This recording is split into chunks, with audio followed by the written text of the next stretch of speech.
Shalom, kembali lagi dengan saya Cynthia Mekrisna. Pada video kali ini saya akan menjelaskan tentang hubungan antara politik dengan diakonia transformatif. Materi ini saya ambil dari salah satu mata kuliah yang saya tawar pada semester 5 ini. Pelayanan diakonia atau melayani selalu diwarnai dengan beberapa hal seperti siapa yang melakukan, siapa yang menjadi sasaran pelayanan tersebut, dan dari siapa pelaku menerima mandat atau misi pelayanannya.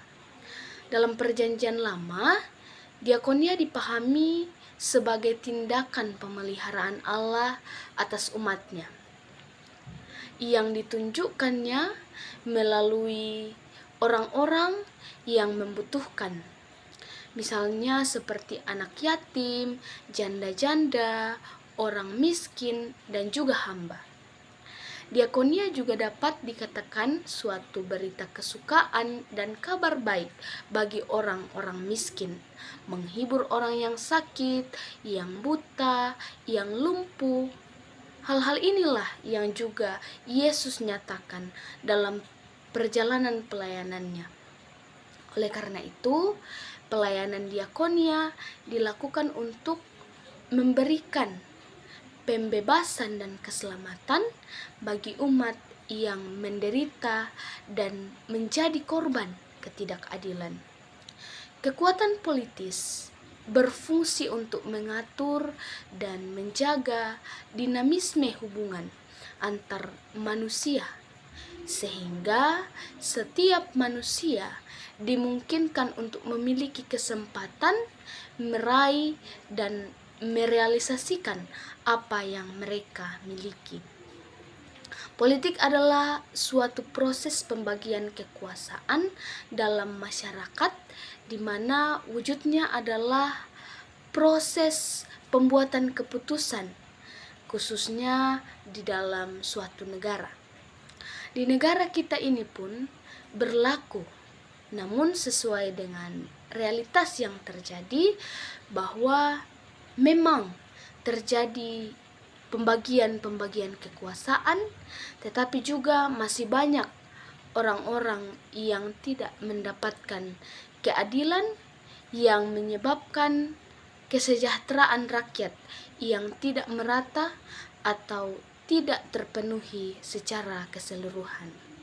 Inilah yang menjadi tugas diakonia transformatif yang juga menjadi tanggung jawab gereja untuk tidak hanya melihat apa yang terjadi dalam gereja, tetapi juga perlu melihat bagaimana kehidupan umat atau masyarakat secara keseluruhan dalam hal keadilan dan juga kesejahteraan. Oleh karena itu, melalui diakonia transformatif, gereja berfungsi untuk menyuarakan keadilan dan juga kebenaran terhadap para penguasa dan juga bertindak dalam mendorong dan mendampingi orang-orang miskin serta orang-orang yang menjadi korban ketidakadilan untuk memperjuangkan hak-hak hidupnya.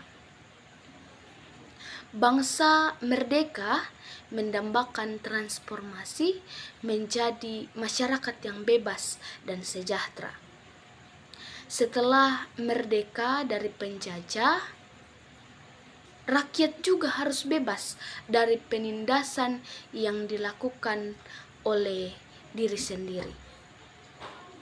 Rakyat harus bebas di bawah pemerintahan yang berfokus pada mayoritas, apakah itu terkait suku, agama, budaya, dan lain-lain sebagainya, maupun minoritas, apakah itu yang terkait dengan kekuasaan, kapital, dan lain sebagainya. Tanpa bebas dari penindasan internal, tetapi sedikit warga yang menikmati yang namanya menjadi bangsa yang merdeka. Tidak jarang juga kita jumpai warga tetap tertinggal dalam kemiskinan dan juga tertinggal dalam kebodohan, tidak merasakan perbedaan yang berarti antara hidup di alam kolonial dan di alam republik yang merdeka. Sebagian besar rakyat yang menderita hanya mengalami beda orang-orang yang menindas. Kenyataannya kini rakyat dipersulit, diperas, dan ditindas bangsanya sendiri. Ketidakefisienan birokrasi dan korupsi menjadi penghambat utama negara menyejahterakan rakyatnya. Mereka yang terlibat dalam politik, apakah politik praktis, baik itu eksekutif, partai, LSM, ataupun politik idealis, misalnya pengamat politik, berpolitik dengan visi kesejahteraan. Ada juga yang berpolitik lewat jalur politik praktis, tetapi tidak kalah penting juga mereka yang berani mengatakan kebenaran kepada penguasa, mereka yang menjaga jarak dari kekuasaan dan dari semua partai-partai politik. Suara kritis ditujukan kepada mereka yang berada di tampuk kekuasaan agar tidak terbuai dengan kenikmatan dan agar kekuasaan itu boleh terarah untuk melayani mereka yang dalam posisi lemah. Politik sejatinya bergerak di seputar kekuasaan, di antara tarikan-tarikan kepentingan, dalam hal ini kaum-kaum yang berkuasa dan kaum-kaum yang lemah. Sebagai bagian dari masyarakat dan bangsa, orang Kristen juga, gereja juga memiliki bagian dalam partisipasi politik. Namun, begitu banyak warga yang memerlukan layanan pendidikan, memerlukan pelayanan kesehatan, sehingga mustahil untuk pelayanan karitatif dapat memenuhi harapan sebagian besar masyarakat untuk menjadi sejahtera. Hanya negaralah yang dapat memberikan layanan kesejahteraan secara optimal dan menyeluruh. Kalau begitu, diakonia gereja seharusnya lebih daripada diakonia karitatif dan perlu menjadi diakonia transformatif. Diakonia transformatif adalah upaya untuk mempertemukan kepentingan, hak-hak untuk kebutuhan-kebutuhan dasar, individual, dan tanggung jawab negara untuk mencapai kesejahteraan rakyat. Perlu disengajakan kepedulian terhadap mereka-mereka yang terpinggirkan, baik itu secara ekonomi maupun budaya. Lalu apa peran gereja dalam hal ini? Sejauh ini, titik berat partisipasi Kristen terkait kesejahteraan masyarakat lebih pada layanan pendidikan dan kesehatan. Kedua bidang ini, layanan kesejahteraan ini sebenarnya merupakan bagian dari tanggung jawab gereja. Gereja dan lembaga-lembaga keagamaan lain juga turut mengambil alih sebagian tanggung jawab dari negara dalam rangka untuk pelayanan karitatif, bukan untuk transformasi masyarakat. Biasanya, gereja sudah merasa puas dengan tindakan karitatif yang sering dilakukan dalam diakonia, serta kepanjangan tangan yang dilakukan.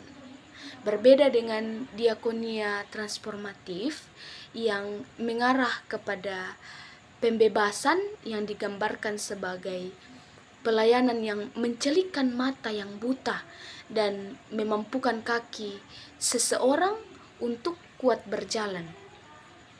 Pemberian pancing dan keterampilan memancing tidaklah berguna bila sungai-sungai dan laut sudah dimonopoli oleh orang-orang yang serakah.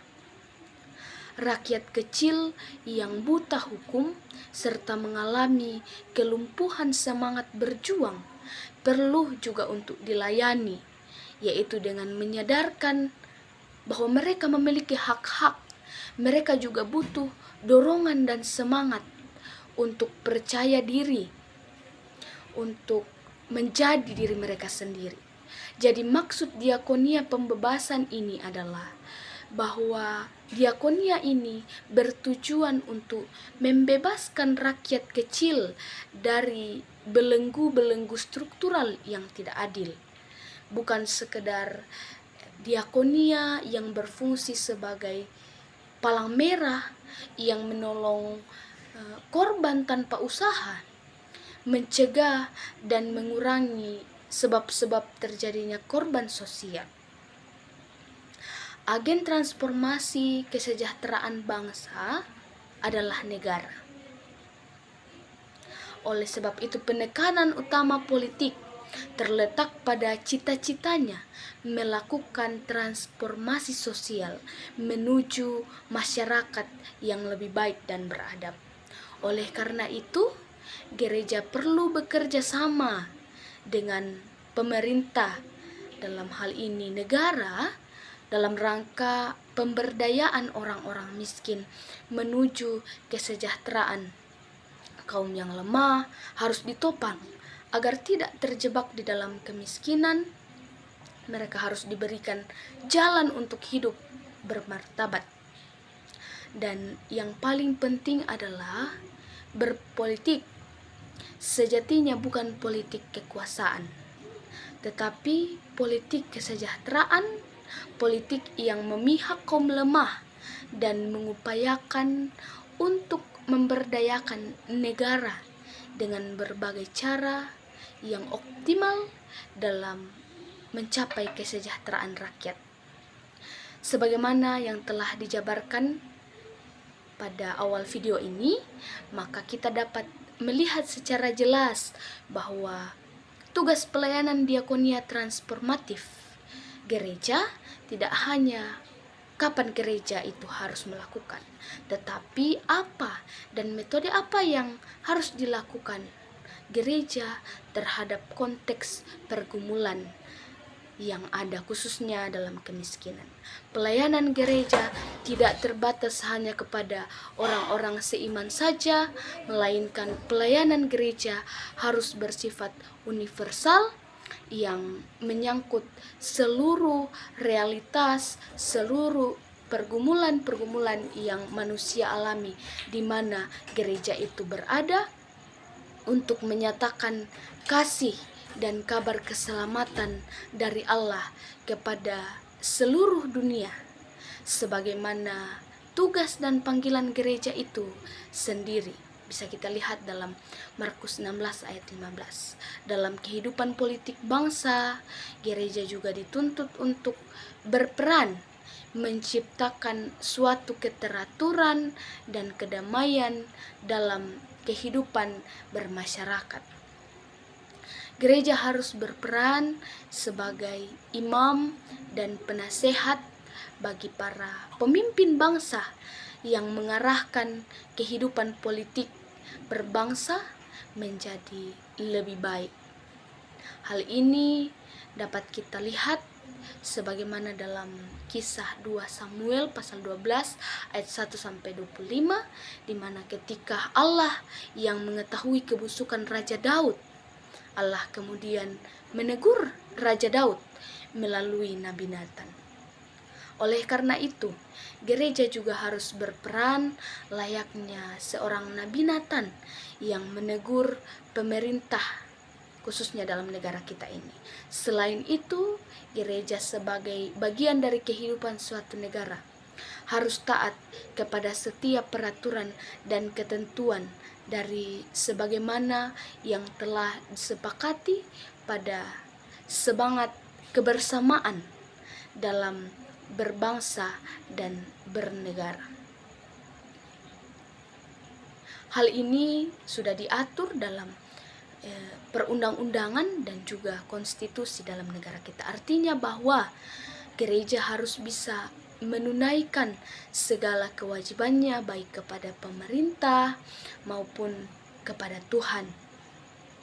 Gereja sebagai suatu lembaga politik juga memiliki peran yang sangat penting dalam pengambilan suatu keputusan politis dalam menciptakan keteraturan serta menyuarakan hak-hak kaum tertindas yang dalam kemiskinan, ketidakadilan, dan banyak hal dalam kehidupan masyarakat.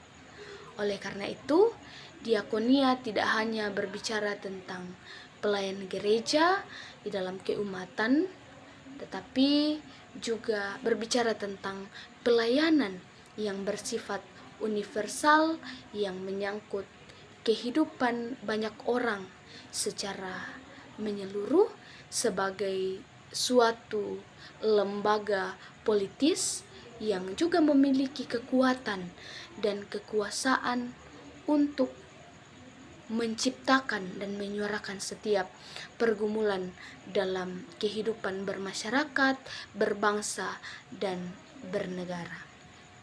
Kiranya video kali ini boleh bermanfaat untuk kita semua yang mendengarkan video ini.